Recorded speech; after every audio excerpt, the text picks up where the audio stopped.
podcast hosted by your cinema connoisseurs. That includes myself, Shawn, that's Shawn Edwards, and my girl, Fahnia Thomas. Now, check this out. This is the only spot with I'm talking about two certified film critics in the building, offering uninhibited and jocular chats about film and television. Hey, that's right, Shawn. Each month, we'll bring you stories from sets, tales from behind the scenes, and movie reviews, plus some TV thoughts from the latest releases. Because we got notes. So chill out, grab a snack, and vibe with us. And if you got notes, let us know. Drop them in the comments. We might read some. Hey, welcome back, y'all. Thank you for joining us for season 2 of the We Got Notes podcast. Today, we're going to be talking about 2 TV shows. We're going to break down 0 Day and Paradise. Now, that sounds right. 2 different TV series that are actually the same series. I'm going to apologize up front, too. My video quality is not on point this week because I'm on the construction site. We're building the Black Movie Hall of Fame, so I'm in the construction trailer. But it's all good. As long as you can see me and hear me, it works. Not That's the best. All that matters. But the commentary will be on point. 0 Day, Paradise. What are your thoughts on these 2 series? 0 Day, Netflix, Paradise, Hulu. And they're both political thrillers. They are. Listen, I like both of them. They're both really good series. I was into them. I'm not going to lie. I like Paradise a little bit more than 0 Day. 0 Day takes a little bit longer to kind of get to where it needs to get. But let me give you the synopsis or the breakdown for 0 Day, which is a former president of the United States is appointed to lead an investigation into a massive 0 Day cyber attack that causes multiple deaths and disaster nationwide. Watch it for the cast. Robert De Niro, Angela Bassett. I mean, the cast is great. They deliver. Lizzy Caplan is in it. Who else is in this? Jesse. Let me look at my notes. I like Lizzy. But you got to set it up, though. Robert De Niro is the ex-president of the United States, and Angela Bassett is the current president of the United States. I love how Hollywood, they keep trying. They're trying to give us this female president. they keep putting it out there. Hopefully it'll stick. That's why, it feels more and more like a fantasy these days. But they keep like, we're going to get y'all Black female president, whether y'all like it or not, because you got Angela Bassett is playing the president of the United States, and then another series, Viola Davis is the president of the United States. They keep trying. Hollywood is trying, but listen, I'll take it. If I can only get it on my television, I will take it. It's another reason why to watch this. It's giving life. The conspiracy theorists in me, this show gives life to. I love a New York investigative whodunit landscape. I love all things New York when it comes to filming. They did a great job with the scenery. It just took too long, though. It took too long to get to the point, though. It moves at a snail's pace. I mean, some series work like that, where things move very deliberately and slowly, and you like that slow burn, and by the time you get to the conclusion, you're very satisfied, but just seem to burn slow for no reason. Yeah, there were many points where I was like, oh, is it because of this? Is he like, can he make stuff happen with his mind? Like, it took me a minute to get into it. I honestly stopped watching it and hopped over to Paradise because I was like, oh, I can't watch this late at night. Like, I'm going to fall asleep. No, you cannot. That's the one thing. You have to watch 0 Day during the day. It's not for nighttime viewing. It's a cinematic sleeping pill. It will put you to sleep. But it is good. Out. Like, the ending is cool. It's okay. Tell us what you didn't like. I was fighting myself with the Robert De Niro character. I just feel like Bob. It's okay to sit this one out. It's okay to retire. Like, he felt a little. He always felt 2 beats behind. Yeah, he didn't have that. But I grew up watching Robert De Niro. Like, I grew up watching Taxi Driver. I grew up watching Godfather Part Two. I grew up watching Raging Bull. I grew up watching The Untouchables. I grew up watching Casino. I'm used to the I'm used to Robert De Niro. Yeah, he was Bob in this. I mean, there were moments like there was a moment when he was swimming where I was just like, oh, and he came out glistening. I was like, look at him looking youthful. And then it cut to him looking, like an aged president who was stressed out, tired, trying to fight for the country, trying to He find out. literally had a couple of scenes where he was walking straight like Joe Biden. Yeah, a couple of scenes where I'm like, is he going to make it from the door to the SUV? He had a couple of scenes where he was walking straight like Joe Biden. It was just, I don't know. He felt old in this to me. Like I said, he felt like Bob. He didn't feel like Robert De Niro, the Robert De Niro of my youth. He did not give me that.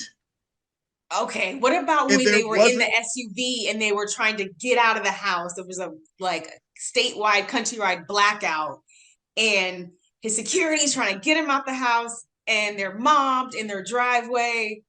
What about that scene? I love that scene because I was like, what do you do? I would have mowed all those people over. love is a very strong word. No, I did not love that. And I wanted more Angela Bassett as the president. I wanted more the Queen of Wakanda. I needed more of the Queen of Wakanda because she's good at that. She does that Queen of Wakanda thing very well. Like she does the Queen of Wakanda thing, like, okay, we're just gonna switch it up. So instead of the Queen of Wakanda, you're the President of the United States. But I like that vibe that she gives. I mean, she's been giving that vibe since like Boys in the Hood. I like that Angela Bassett. I like that sort of smoldering, scolding, no, you ain't gonna mess with me type situation that she's really good at delivering. Like that's classic Angela Bassett. Nobody else can do it. That's just classic Angela Bassett. And I wanted more of that in the series, but no, it was I found myself not ever being bored. It was entertaining enough, but it ain't Paradise.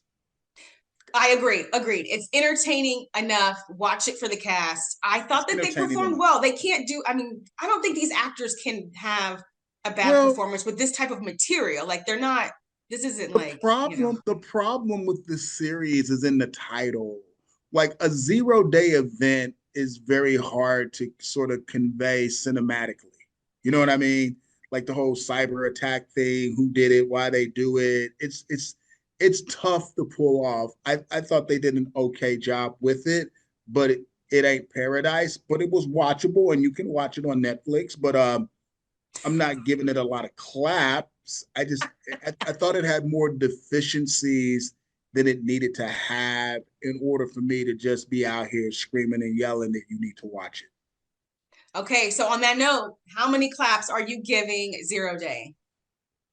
It's 2. Give it 2.5. Two solid claps and a little okay. 2.5. 2.5. 2.5 clap. Okay. I mean, the ending was good. It's okay. The storyline was a little too close for comfort. I'm gonna give it 3 claps. I'm gonna go 3 claps. I did like it. It did take until like the 3rd or 4th episode for me to be like, okay, I'm now invested. I now want to know how this is gonna end. It takes a minute. It takes a minute. It took a minute. It took a minute. She still delivered the line with her same little twinkle in the eye, like, try it if you want to. I love those moments. So I do agree with you. Her performance was way better. Yeah, the series has some false moments. I mean, there's a scene where, Robert De Niro's yelling at a crowd of protesters. I'm like, stop. That didn't work. But 2.5, you give it 3. That's fair. That's fair. But let's talk about Paradise because Paradise had me in my feels. Let's give the people the breakdown of Paradise because Paradise dope. And my boy Sterling K. Brown from St. Louis, Missouri, right down the street from where I live, is the man. He delivers, but he always delivers. He's such a good actor. Like, he's always delivering. Okay, so the premise behind Paradise, it says, set in a city-sized underground bunker in Colorado, 3 years after a doomsday event. The series follows U.S. Secret Service agent Xavier Collins as he seeks to discover the truth behind the killing of the President of the United States. As Xavier comes under suspicion for the president's death, he searches for answers about what really happened and is unsure of whom he can trust as he questions the lead to many, many shocking revelations. Yes, yes, yes, Lord. Such a sophisticated soap opera with brains. It was so soapy, but it had brains. Like it was so soapy. And then look, we had Angela Bassett as the president of the United States in Zero Day. We got James Marsden as the president of the United States in Paradise. Why James Marsden cool now? He was good. He was great. Good. James was cool. I was like, I want to vote for this guy in real life. Yo, he was messy. He was a drunk, but he owned it. His daddy hated him, but he owned it. Kids hate him. Listen, but he owned it. And he was cute. Good. And he had a black love interest. Come on. Like he had a lot going on. It felt like for a minute though, it almost felt like Shonda Rhimes produced this. For a nanosecond, it felt very Shonda Rhimes-esque, but it's not. But no, I like Sterling K. Brown as the Secret Service agent who rises through the ranks in order to protect the president. And, they built in this backstory. He's got this like weird relationship with his dad, played by the great Glenn Turman. There's another plot line. Like he's a single dad raising two kids, and, they unveil what happens to his wife, which ultimately ends up being a major plot thread. I mean, he's trying to do his job. And, they think he's responsible for the president's murder because he did a couple of things that he shouldn't have done, so it made him a bit suspicious. And then you have the woman who's sort of like the leader of this underground bunker, where these people, they chose 25,000 people out of all the people in the United States to go live in this bunker as the world is coming to an end. And, they've created this utopian society. So this movie sort of like Truman Show meets 28 Days Later. I mean, I just thought it came together nicely, but my man, like Sterling is right in the center of this thing. And he's a great actor. They let my man, I like it. They let my man be sexy. Like they let my man be real sexy. I'm like, oh, okay. Wait to ask you about the shower scene because he has a love interest, y'all. Yes. I was like, all right, Sterling. Sterling been at Equinox. Listen, you gotta prepare when you gotta be naked. Woo! Sterling been at Equinox. Equinox, boy. That little quick Equinox commercial. and that actress's name that he plays with in that scene, Sarah, she did great. I was like, no, everybody holds their own. Like the entire cast is believable. You got the rival Secret Service guy, and I like the way they split up the episode so you learn about each individual main character as the series proceeds forward. I thought that storytelling technique was really unique, and it really kept me invested in the entire story, but even more invested in each individual character. So I had my feels for about 4 or 5 of the people. I was like, ooh, I'm really invested in Sterling. I'm really invested in James. I'm really invested in the lady that played the villain, Julianne Nicholson. Yeah, that plays the villain, Sinatra. I was even invested in the kids. Like it was really great storytelling. And look, each episode ends with a legit cliffhanger. That's hard to do. Like a legit cliffhanger, not no Beauty in Black cliffhanger like Tyler Perry be throwing out there. We ain't even going to bring him into this conversation, no sir. We're talking about cliffhangers. Like those, like the end of each episode of Beauty in Black is like, huh? So anyways, let's talk about how Sterling is Darwinism personified, because he is the savior, he is the hero, he is the father, he is the husband. Like he is saving everyone. It's a great look. It's a great role. He took advantage of it on every level. Y'all already know that Sterling K. Brown can emote that emotion. Like, I mean, American Fiction, Waves, This Is Us. He has the resume. No. He's got a solid resume because he had me in my feels. And please do yourself a favor.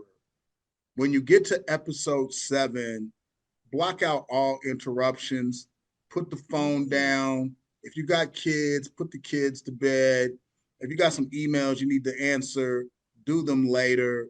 Watch episode 7, focused and dialed in. It's one of the most incredible episodes of television I've ever seen. It's great. Ooh, okay. It's What makes it great. so great? It's well written. It's well acted. The way it delivers the beats in the storyline, like it progresses the story forward, but it answered a lot of questions. And it's just a showcase piece for Sterling K. Brown. Like, if this dude ain't nominated for an Emmy, then I'm gonna have to be done with them too. I'm already done with the Oscars. I don't want to be done with the Emmys, but it's just a showcase. It's just a great single episode of television. It's spectacular. Listen, I agree with you. I love the series. It's a great TV show. It And it's already moved a been lot renewed fast. for season 2. It's already been renewed for season 2. I like Yes, that. as it should, because we got to know. I mean, you guys have had plenty of time to watch this. This dropped in January, so we got to know what he needs to do to get to his wife. Okay, I need to know. Setting up some I Am Legend moments. Listen, They setting up some I Am Legend moments. Like, please do. The way he's strapped on his backpack, like what? Like I'm ready. no, I'm ready for the mission. he's Let's ready. go. No, it's great. No, I like it. I that the whole, you choose 25,000 people to live in this bubble utopium, like, but there's a chance there may be some people on the outside fighting for their lives in the midst of a nuclear holocaust. I mean, it's great television. Paradise is a great series. Congrats to Hulu for that. It's great. It is. It's a good story. I mean, it was definitely giving me some, Gilead vibes, Handmaid's Tale. I was like, nope, no, thank you. This is I Big like it. Brother on steroids, very I like it. Stepford Wives. I was like, where are we going with this? And I It had think all like, those elements. It had all those elements, but at the center of it is this incredible black thespian from St. yes. Louis, Missouri.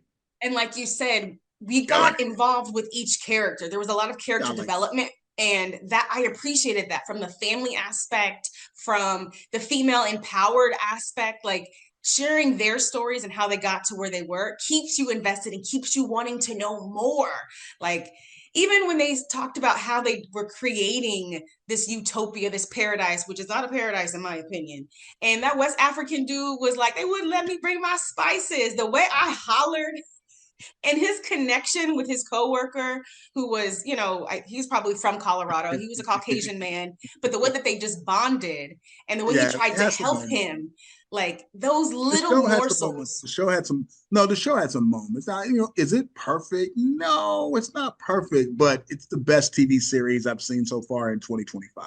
You're gonna feel something. Like even when Sterling K. Brown's character was trying to coordinate the escape for his wife, like my chest got tight. Like if you've ever been in a situation where you're like, okay, how do we fix this? How do we get out of this? If you're in a disaster, if you're in a fire and you have to have an evacuation plan, like that resonated with me. I was like, ooh, Well, and just the love and the thing that resonated with me was like they was choosing only 25,000 people. So the president had his staff and he was like, most of y'all ain't coming with me.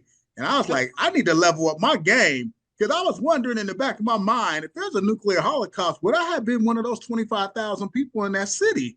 And I don't think so. So I got to raise my game up so I can get in that city. Because I don't think I would have made the cut. I'm making a cut. I'm gonna make a way now. If I had to beg, borrow, and steal, I we was getting feeling on the very, plane. I was feeling very inadequate about that scene. I was like, okay, there's 350 million Americans. Would I have been one of the 25,000? I would No, have been I'm out there like listen. 28 days later in the wild, the I nuclear wild. legit I was like, you know what? I'm just calling my family. Let's just die together. Let's just die happy, either at the beach, I would eating. have been out there eating elbow and foot soup. But it makes you think, and that's why this series is really good too, because it gives you some food for thought. Like Yes, and even that when you food for see the thought. rich eating the rich, like I, that boardroom scene when all the rich people, I was just like, oh, mind them when the tables turn, they turn. and I'm gonna need y'all to watch this podcast and spread the word so we can level up. It's a great series. I like it. Like I said, is it perfect? No, but it's the best thing I've seen in 2025. You can check that out on Hulu.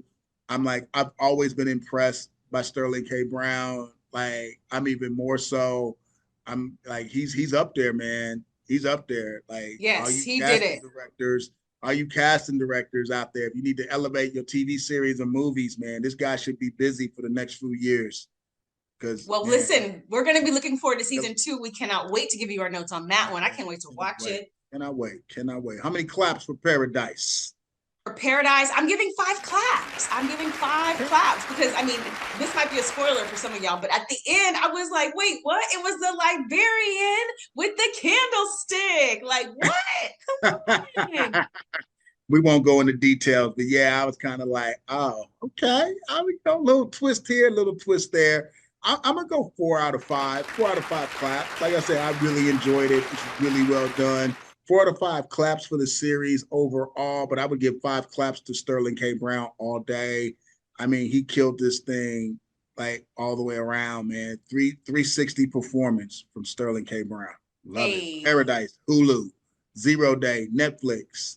James Marsden, cool president in Paradise. Robert De Niro, old frumpy president, ex-president in 0 Day. But we had Angela Bassett, the Queen of Wakanda. She saved that whole Black Panther movie. Let us never forget that. She saved that whole entire movie. Did she not? And Ryan Coogler's my guy, but he knows. He knows. Can't wait for Sinners. I'm ready for Sinners. Spike Lee said Sinners is the best movie he's seen in 25 years. Oh, well, I can't wait for us to give our notes. And we'll get back to you, Mr. Lee. I've been talking to Warner Brothers. Like, sometimes we do have a privileged lifestyle. I'm trying to get that early screening set up. I'm ready. All right, as you can see, we always got notes, and we have lots of notes, but we appreciate y'all for chilling with us, sticking with us. And if you got notes, let us know. And check back in next week for our notes on all, and I mean all, the latest releases. Don't forget to subscribe and like the We Got Notes podcast on Apple, Spotify, Amazon, or wherever you listen to podcasts.